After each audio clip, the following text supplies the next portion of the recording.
All right, so sorry about that. It's Rosh Chodesh Iyar, Chodesh Adar, Rosh Chodesh Adar Aleph, 5779. We are learning Shmuel Aleph, chapter 2, Pasuk Zayin, 7 Pasuk.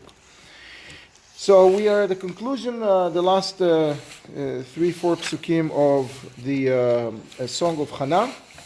This is the origin of Unetane Tokef. Some of the words here are appearing in Unetane Tokef every year when we say it in Rosh Hashanah Yom Kippur. We learn the first pasuk was Hashem memitum chayei. God is giving life and taking it away. He is able to lift people from depth of I guess hell and allow them to redeem themselves. That's where we ended up last time. In pasuk 7, we continue with that line. Hashem morish u'ma'ashir. God is Morish is a funny word. It's comes from the word Yerusha, from the word inheritance. Okay?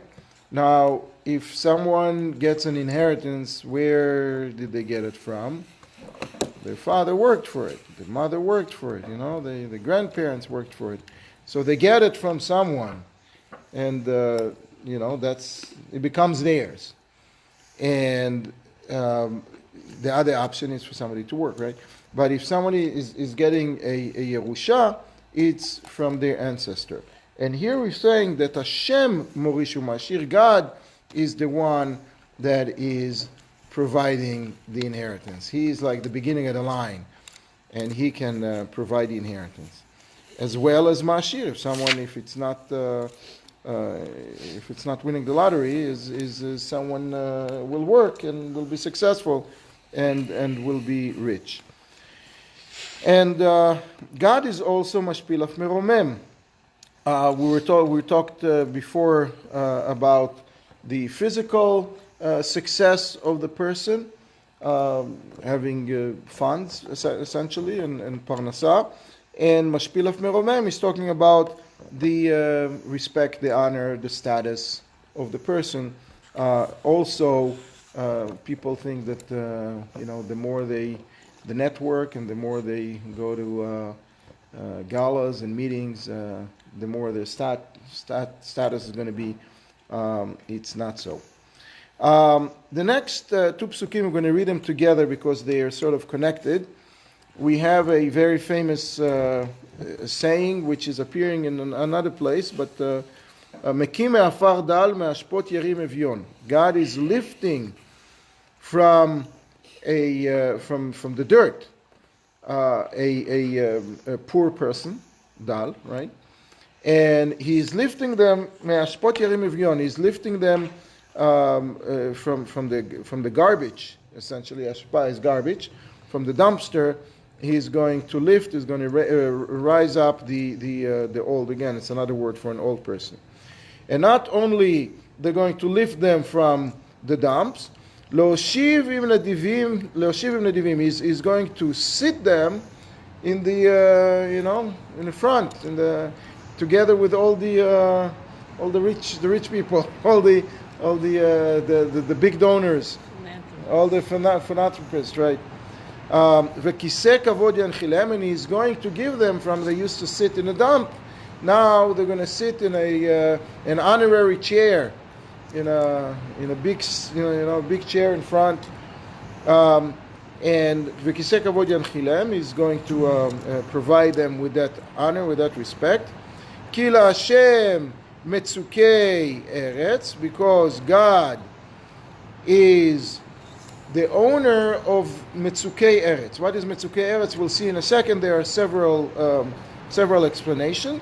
Vayashet aleim tevel, and he's going to give them. Is going to.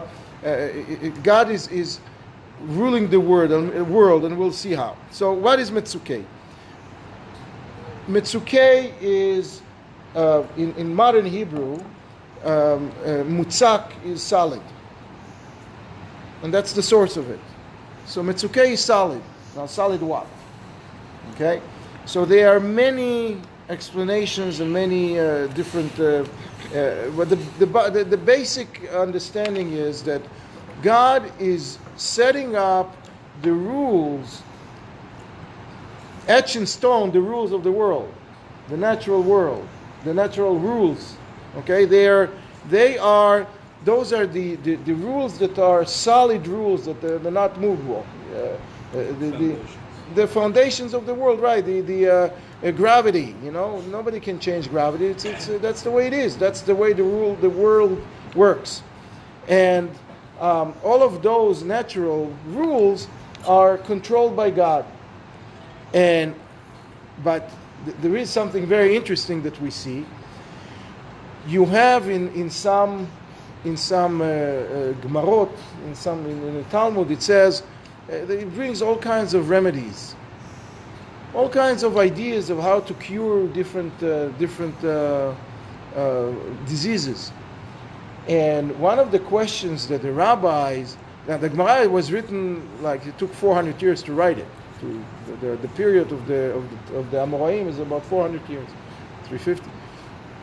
So they're asking that some of those remedies don't work because they're bringing remedies from previously, from the Tanaim, which is 600 years before that. He said some of those remedies don't work. So what does it mean? So one of the answers that's given is that nishtanu ativim, the nature changed. And we see now in science, everybody agrees that there is changes. There are changes in nature throughout, and it's a natural selection, or whatever the terminology that the scientists nowadays, mutations and generally, the evolution in general, and those things exist. It's just that who controls them? What that's really the question. So what Hannah is saying here is, yes, God is setting up the rules. He's setting up the solid rules, but He is controlling them. And when He wants, they change. There are progression of those rules and those mutations. They change, but He is in charge. He is controlling them, because those mutations, for the most part, we can really recognize where they came from, but not so often we can predict that they will happen. It just happened, and then we understand in hindsight that's why it happened. Okay, but what triggered it now, or not 10 years ago, or not 20 years from now, or 100 years from now, nobody knows. So that is what she's saying here. Now,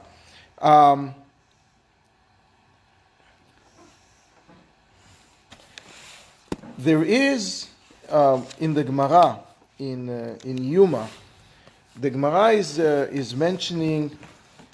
Gemara Yuma is talking about Yom Kippur, and part of Yom Kippur is to arrange forgiveness for yourself, right, from God, for things that you did against God, and for between men. If I did something wrong to a fellow human, I have to ask them for forgiveness.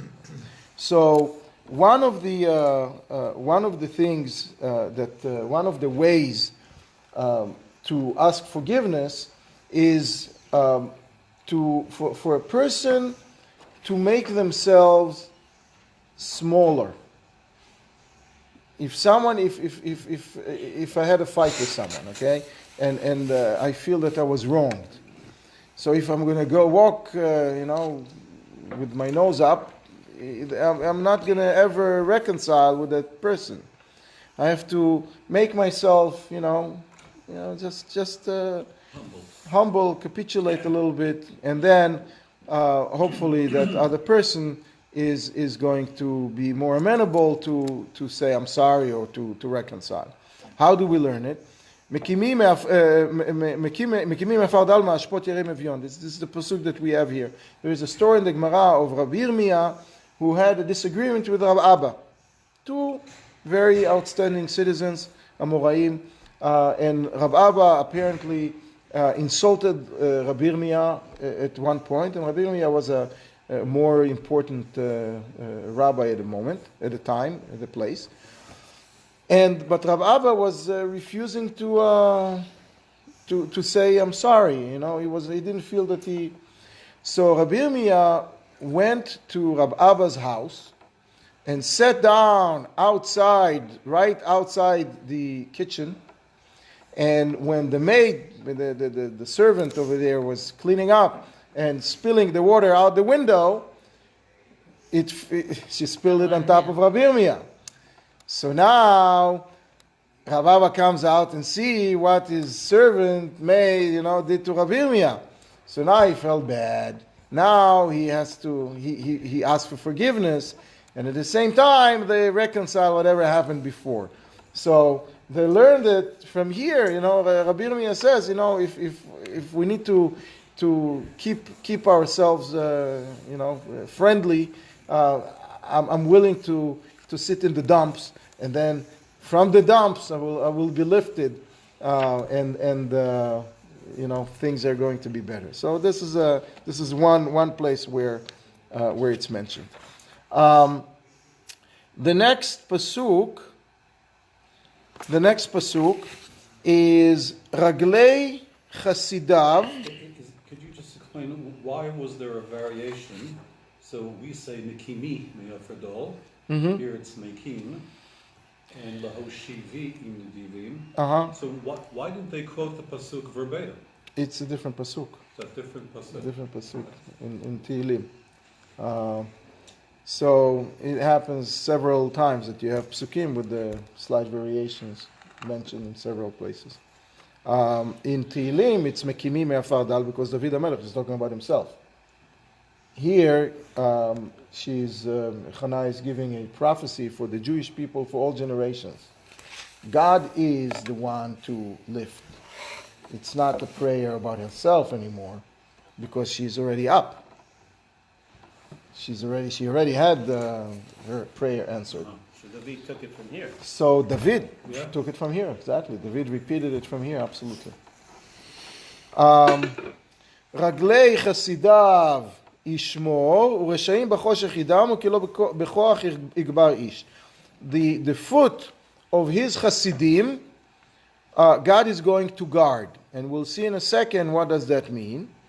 And let's pay attention to the fact that the word Chasidav, which means multiple Chasidim, right, is written in a funny way. It's written without missing one yud.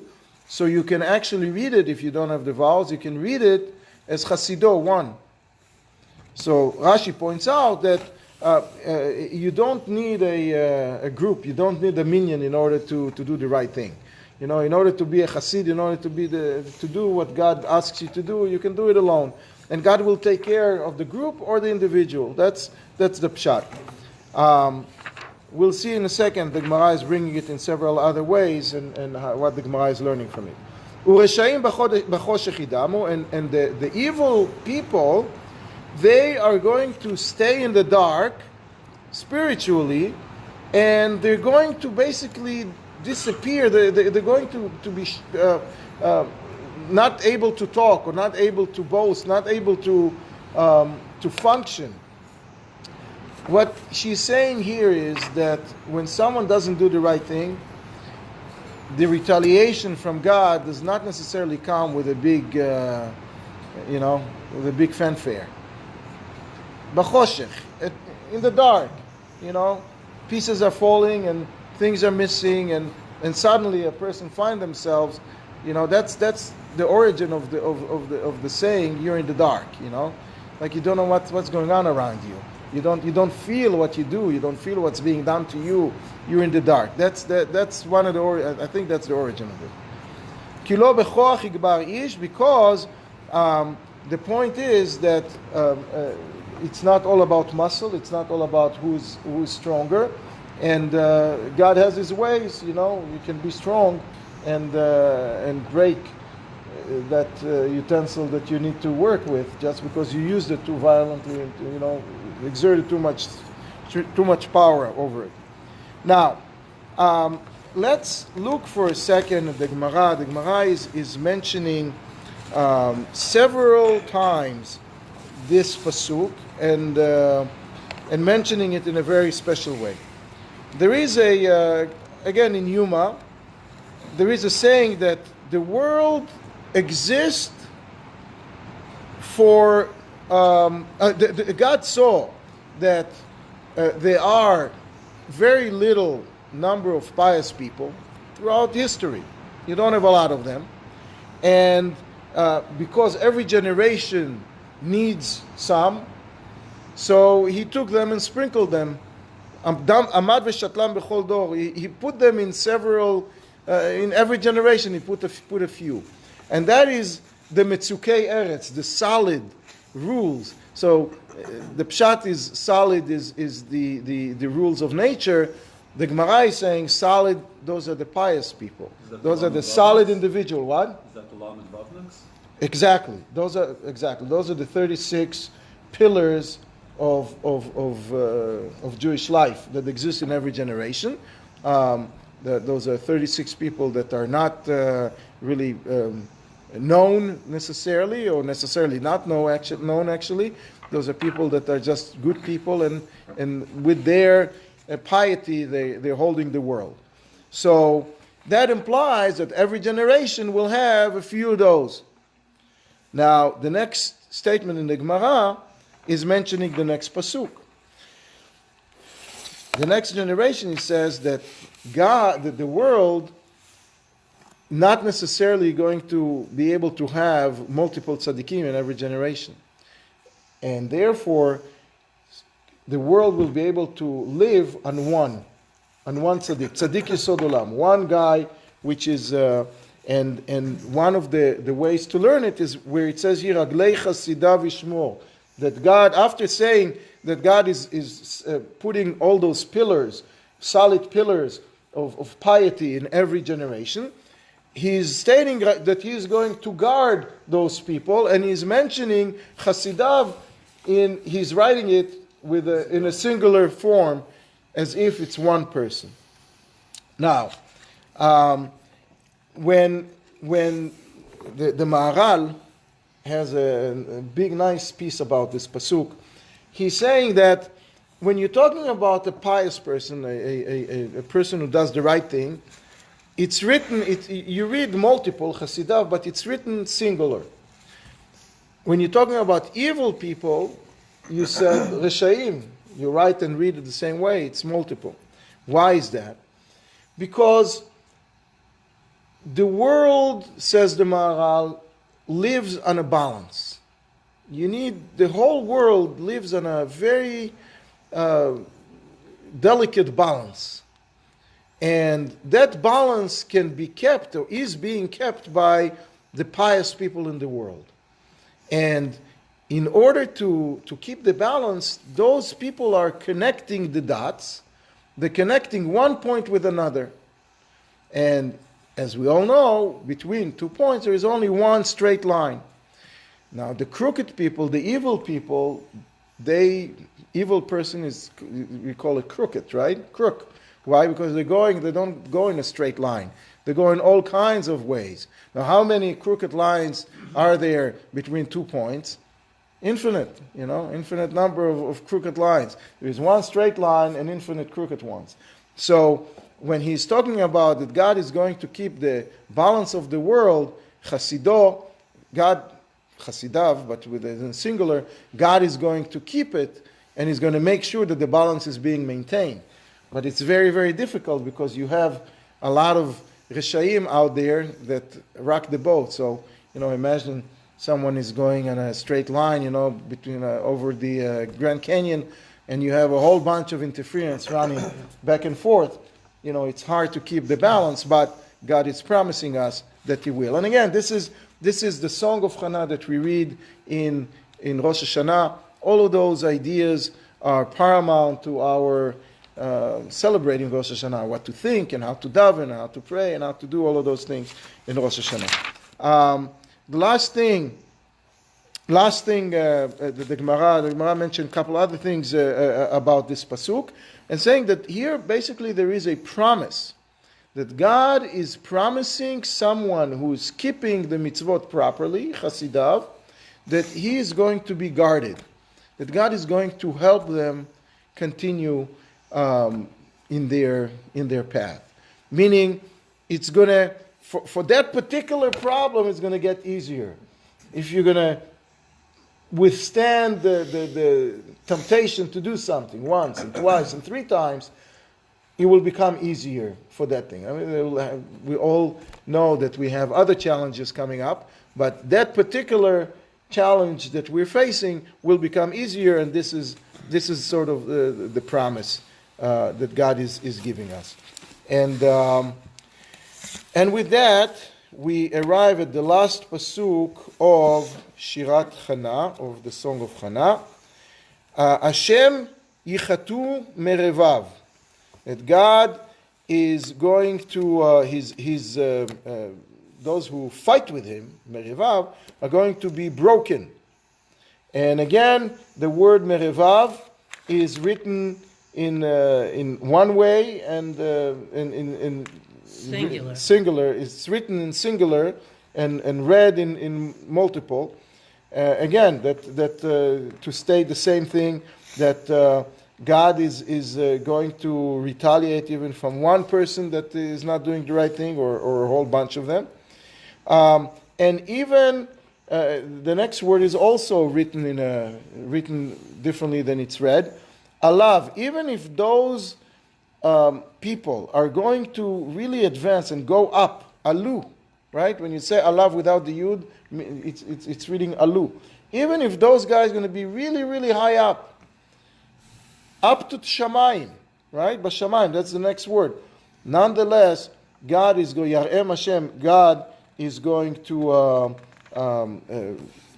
Yarem is judge them, but it's coming from the word thunder. You know, even if they go up and up, as high as they go, the thunder is going to take them down.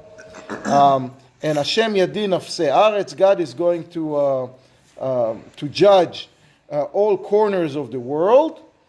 V'iten oz lemalko, and he's going to bring strength to his king, which is a strange statement we'll discuss in a second. Ve'yarem ke'an mashicho, and he's going to lift the ker and the horn of his Mashiach. So what's at play here is that Chana is concluding her prophecy by looping back to her son Shmuel.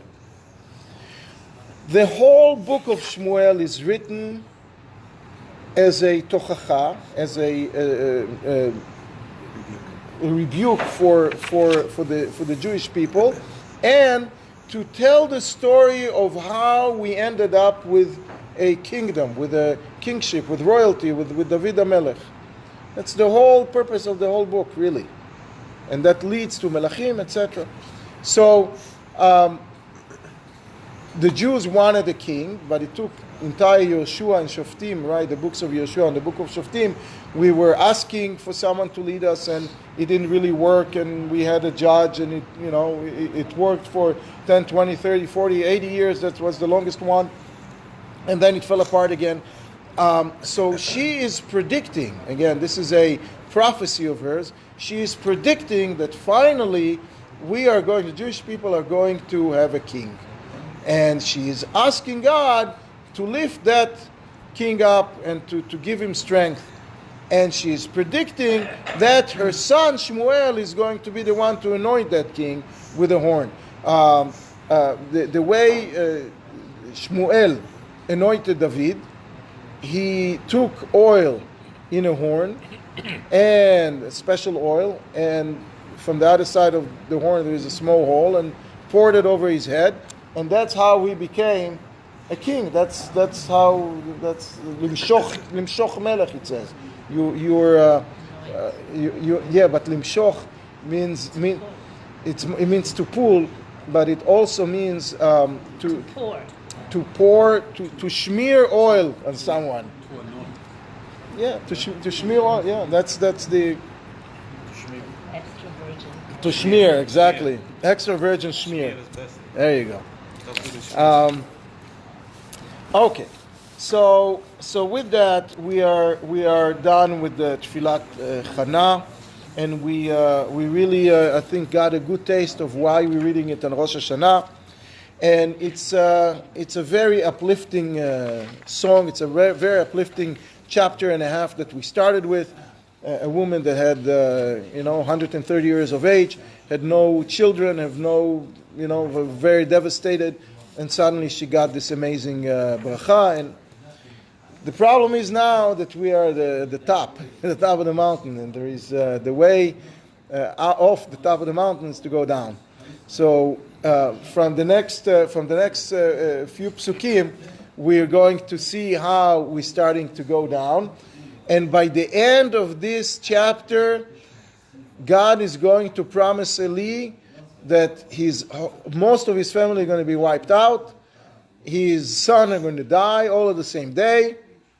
And he's not going to continue to lead the Jews. And in two chapters further, it's all going to become true.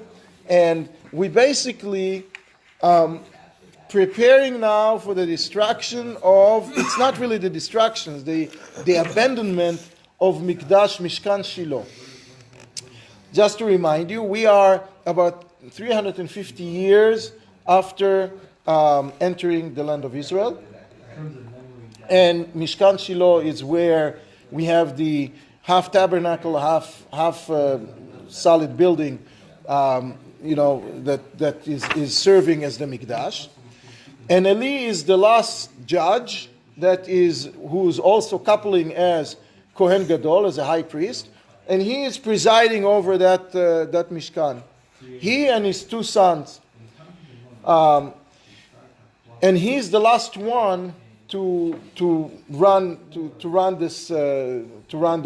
Bet HaMikdash, that particular Mishkan, that version of the Mishkan, because after he passed away, after a short battle with the Philistines, who captured the Ark of the Covenant, and with that, there was no purpose anymore in that building. So the building was not destroyed. The building didn't have a roof. So there was very little to destroy. It was just abandoned. Okay? We will see that in the coming chapters. Now, why did it fall apart? It fell apart there were several reasons, but the main indication was the behavior of the sons of Eli. Eli had two sons, and at that time it seems that the Kohanim were few and far in between. They were not really eager to come and serve in Bet HaMikdash, and mostly Eli and his two sons were running the show. Some others, few, not many. And there was a backup over there because, if one person needs to deal with, three people needs to deal with so many korbanot, there was a big line at times. Now, for the most part, Jews did not really were excited about coming to Shiloh. They got their land not long ago, 350 years ago. They got the land, and they became an agriculture society, they were happy to stay at home. And Elkanah, if you recall, was drumming up business, going around trying with a caravan, a procession, trying to bring people to Shiloh. But his success was not so great, and people were not coming. And soon we will see why. So we have the sort of a concluding pasuk, which we're not reading in Rosh Hashanah. Vayelech Elkanah Ramata. So the song of Hannah was told. She sang her song and her prophecy in Bet HaMikdash at the same time that she brought Shmuel to Eli and asked Eli to take him under his wings. And she finished the song, and then they went back home. Elkanah, even though he was a Levi, and even though his son, a 2-year-old son, was in Beit HaMikdash, he didn't stay there to guard him. He didn't stay to watch him. He was a very developed child, and the wings of Eli were wide and strong enough to take care of him. And Elkanah felt that he has other children at home that he needs to take care of. He can't just dedicate himself to this one boy. So he went back home.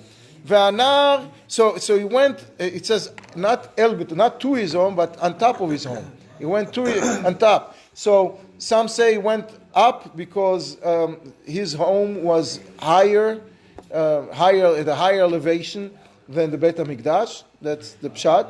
When I was there, You saw it. they showed it to us down in the, wasn't a In valley. the valley, but it's down a slope. Down the slope, yeah. So he went up, but he also needed to keep on top of things with the rest of his family. As we'll see, Hannah gave birth to 5 children total, and she also had 2 of Pnina's children to take care of. So Elkanah felt that he is needed at home, and Shmuel will be just fine. But if Eli's children were such a Rishayim, wasn't it taking a risk leaving their son with him? So apparently, apparently not. It's he's shown to be a good, and the fact that they were Rishayim was not necessarily known as much to Elkanah. It's just the story is just developing. We will see where it's heading.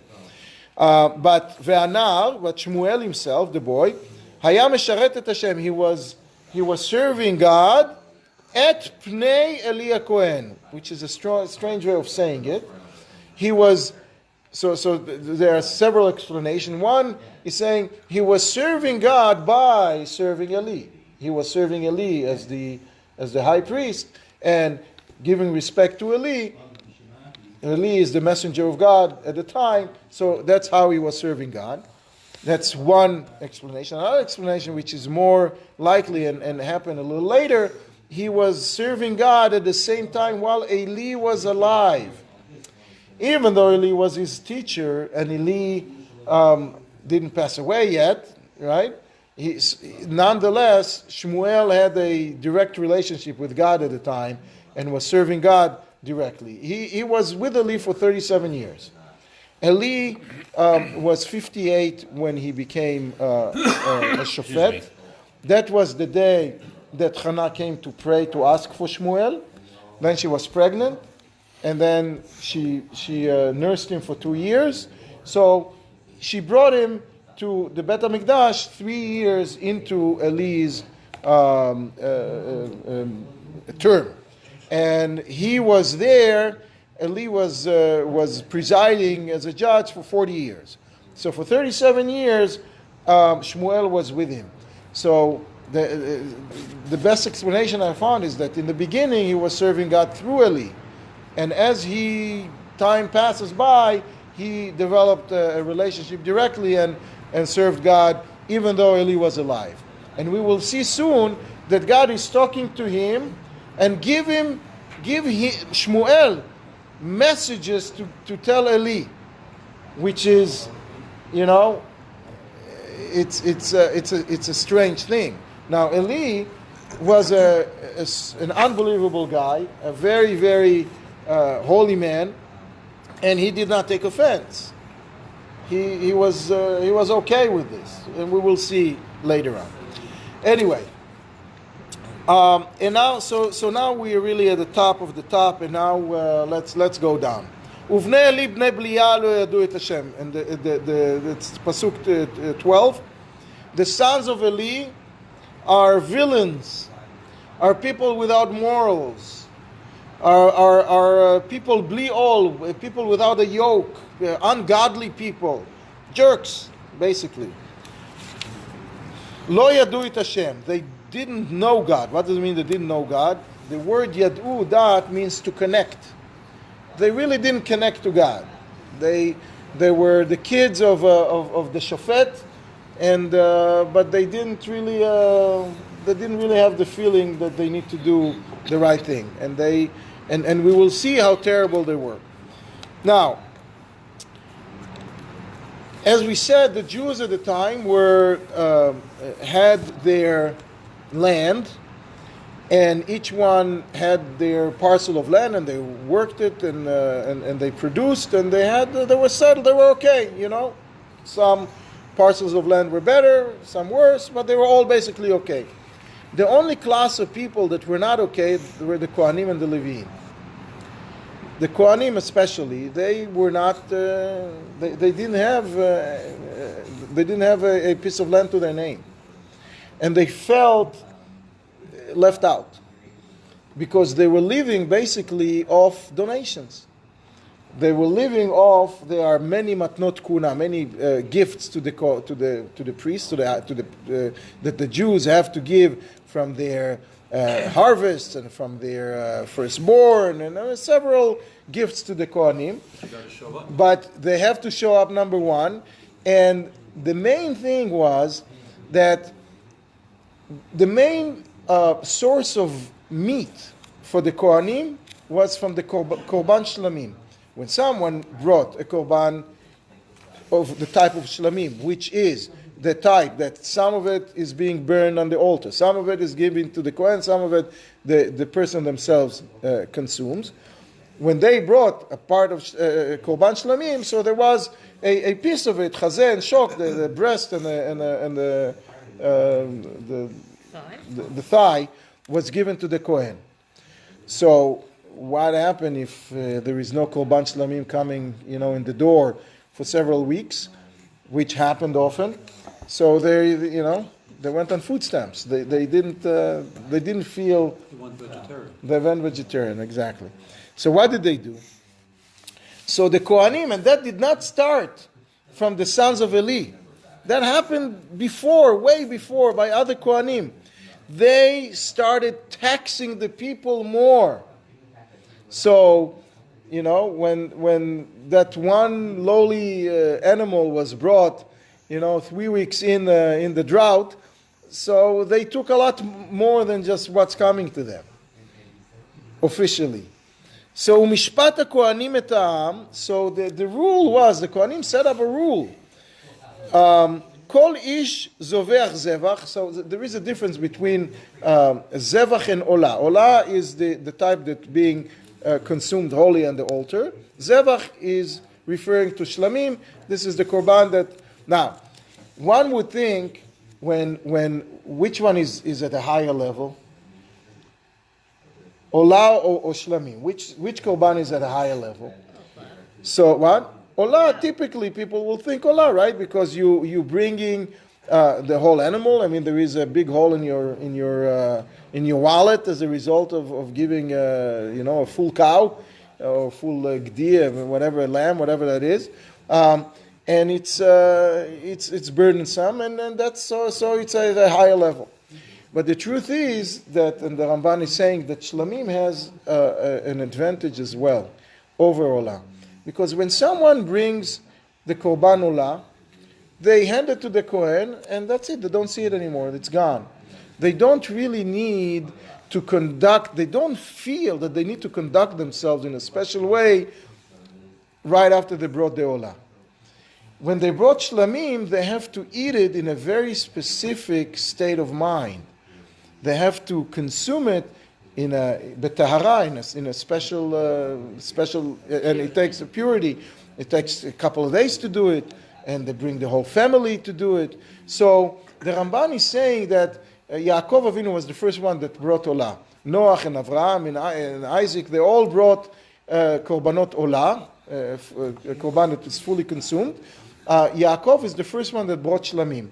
So the Ramban is explaining that Yaakov got to a level where he can eat with God, so to speak. God is eating his piece, and he's eating his piece. So the shlamim was a very important gift to bring, a very important korban to bring to Beit HaMikdash, and it taxed the person mentally and spiritually much more than bringing Olah. As a result, people brought less of that because they didn't feel that they are that they are in a position to make this spiritual commitment. On top of that, when they would bring the shlamim, the kohanim would take a bigger piece. So now it's already, it's two strikes. Why should I bother when? So the more the Kohanim were taking more, the less people would bring, and then they would need to take more, and it was a vicious cycle that was occurring.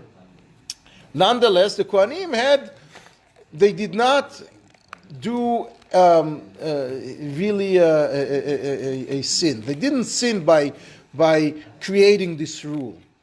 It was an okay rule to do. It was not practical. It was not nice, but it was not a sin per se.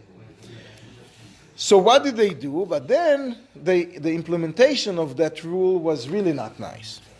So they would Uba Nahar HaKohen, and they would send, the Kohanim would send the youngsters. And this is where it's looping back to the sons of Eli. They would send the youngsters to bring the extra food from the people. So what will happen is they will bring the shlamim. The Kohanim would slice and dice it and get the piece that comes to the altar, will bring to the altar. They will take their piece and they will give the people their piece. But then they will send someone, a kid from the Kohanim, to go around while they're cooking, while the Jews are cooking their portion, to double dip, to take more from them, from the Jews, from the Israelim, from the regular people. So why did he come? As they were cooking the meat, he came with a special fork, a fork of three-headed fork, the devil's fork, right? Trident. Right? Trident, right. והמזלג שלוש השיניים בידו. They would bring this utensil that is very effective at picking up a lot of meat, all at the same time, because it has three prongs. And והיכה בכיור, או בדוד או בקלחת או בפהו, and he came with that trident, and he would hit the whatever utensil was in use. And they're mentioning a big cauldron and a pot and a kettle and whatever. They had different types of korbanot, different types of animals, different sizes of animals, needed different pots. So for an ox, a big ox, you need a big pot. For a small ox, you need a smaller pot. For a lamb, you just need a smaller pot yet. So, but they would come with the same fork. Now, instead of doing some sort of a percentage, give me 10% extra. No, they came with the same fork. No matter, it can be a small lamb, it can be a huge ox, they'll come with the same fork. And they will pick up whatever they can. So the people who are, the 99% will be shafted more than the 1%, right? That's the way it goes. That's always the way it goes, you see? So it was incredible, and it gave a heartburn to the people. People really didn't like it to be treated that way. Anything that this trident, this fork will pick up from whatever utensil, whatever pot, ייקח הכהן. So he took it.